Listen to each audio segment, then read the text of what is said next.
Bonjour, bonsoir. Ça dépend aller à mboka nini pour émission na biso et dola ilambela bana poto. Lelo ilambela biso bana poto to ina nini? To ina taba. Taba na biso ezana pomme de terre. Pomme de terre na biso za pomme de terre surtout to kalinga. So taba na biso to saisonner ki on ndenge nini? Na tiaki garlic ou na ginger na tia na kati. Après na yokozwa heavy day sozani oyo na kochango.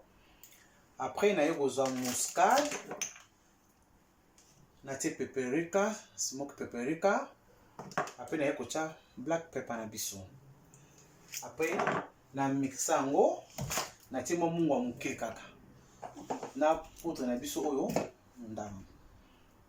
Ingrédient na tuno na saisonner yango atko sali 1 heure na saisonnement ifandaki. Yango disco tonu to kalinga to banda. Il faut au calme là-haut. C'est pas une recette qui est bien. Là, on va simple.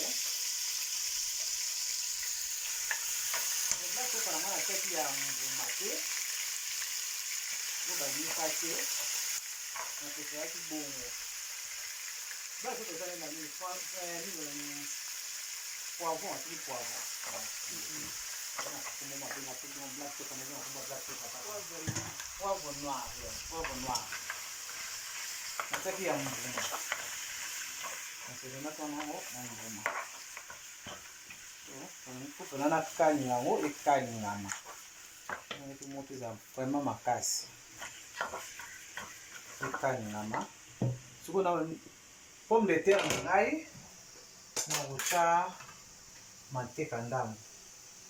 No, sama manteca yangu. Sama manteca.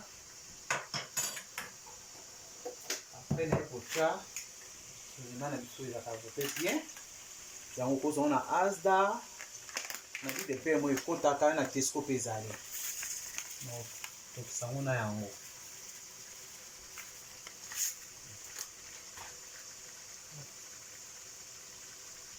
Tuna kozo tani ya fresh na wapi na kati.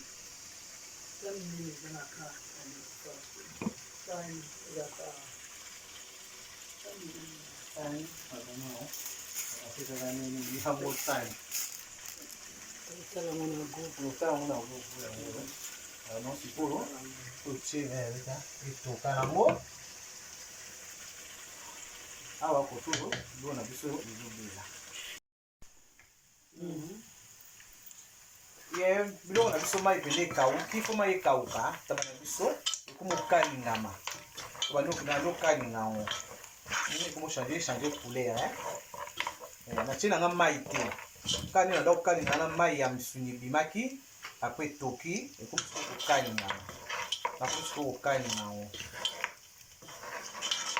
na kumo kalinga ngo na ndo kalinga ngo après awa na tia de mafuta ya sauce. Sasa na biso na che na ocha matungulu. Mama bomimboka ni wagana na sonso. Na celery. Na spring onion, ali ngoni. Ngendi. Na tena poivron on a fait ça. Au calme, il y a de l'eau, c'est tout ensemble. Okay. Yeah. No, stop.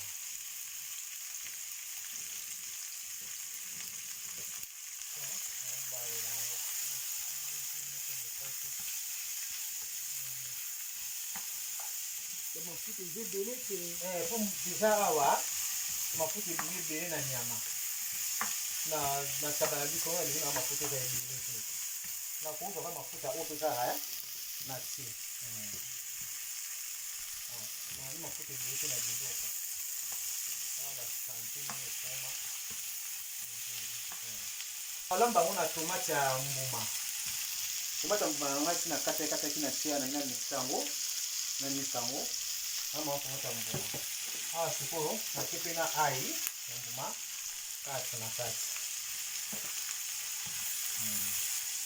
Matungulu siko pe mbemba kinza. Tomate na biso mbuma na nikaki na tie na kati mafuta na biso nazwi mwa mungwa na ti mungwa ka moke na bakisi susu mwa ai na jinja na biso epesa mwa ngu na biloko na chicken powder na biso totie na kati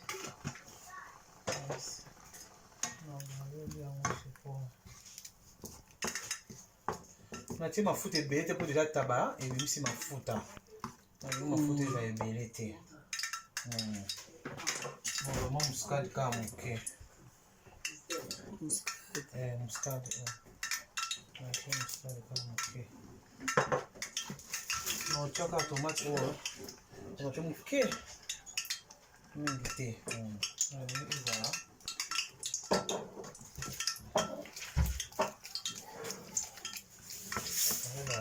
goût à tomate là, fraîche. C'est bon. Ah ouais. Et tout combien de minutes? Ah 10 minutes. On a gardé la sauce dans les bela. Pourtant on s'oppose na biloko vous melate. D'accord.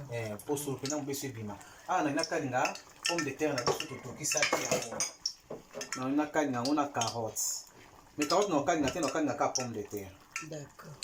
Nasi lo mona biso to salaki, to tekango beurre, to ti thyme na sojima to mo to tsaka. To kalinga pomme de terre na biso. Na futa ezo na moto makasi po ebela bien.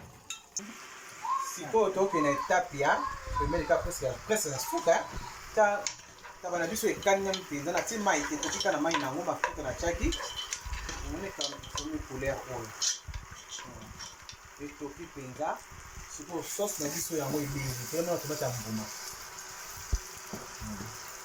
to nalingi na tia yango na kati ya biloko na biso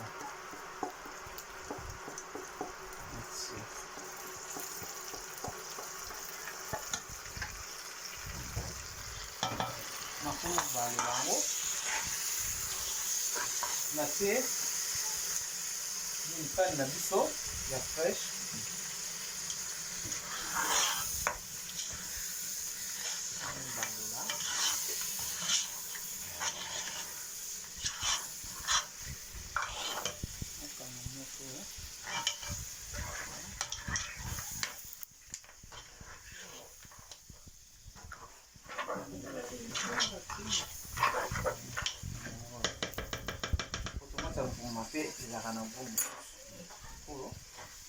alo nenga tia siko pomme de terre na biso na kati ya taba na biso oyo eza taba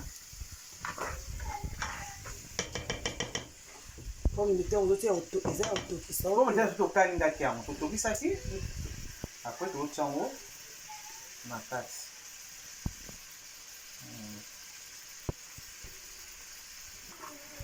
otia bacarotte te non otia bacarotte ekota na kati odi carotte na biso na ti natokisaki carotte nakalingaki te otieka bongo natoteka solo mpe dori na biso otie na otia mai toka natie mai nao natokisaki na otie mai ebele te alors vraiment ebele te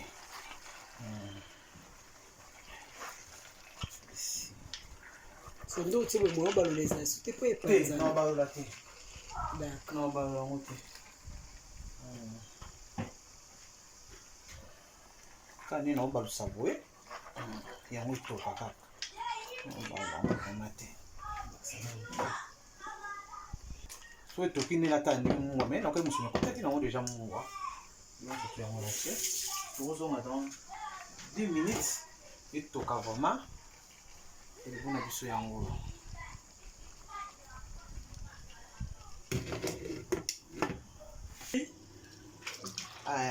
totala biloko na biso wow look that oh, that's nice vraiment yango ebeli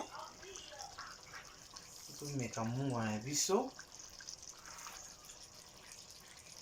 mungwa c'est bon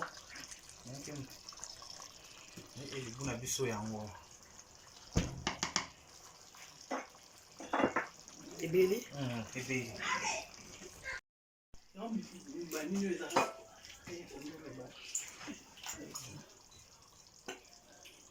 totia elubu na biso akomeka oka ndenge ebimi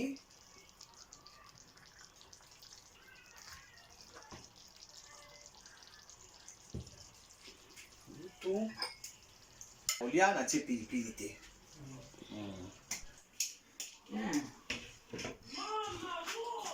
elambela bana poto en tout cas loboko ya mama mami eza tellement kitoko rien à dire eza kitoko au sentir vraiment que saveur na kati ya biloko kitoko makasi na ba carotte oyo en tout cas eza kitoko elubu na biso ebeli ya mokolo lelo tosalaki merci na bandeko nyonso balandaki biso bisika bozwami nzambe apambola mabota na bino toza na elambeli na biso ya bana poto nakomona nga mama mami nalambelaka mpe bato moto alingi asala commande bato bakoma fatigue mosala akopase commande na ye numero na so tofisha na se wana obengi tosalela o biloko tolivaka mpe biloko na livraison tosala yango mpe en tout cas nzambe apambola bino wana tokutani mbala nsima merci ba bon week-end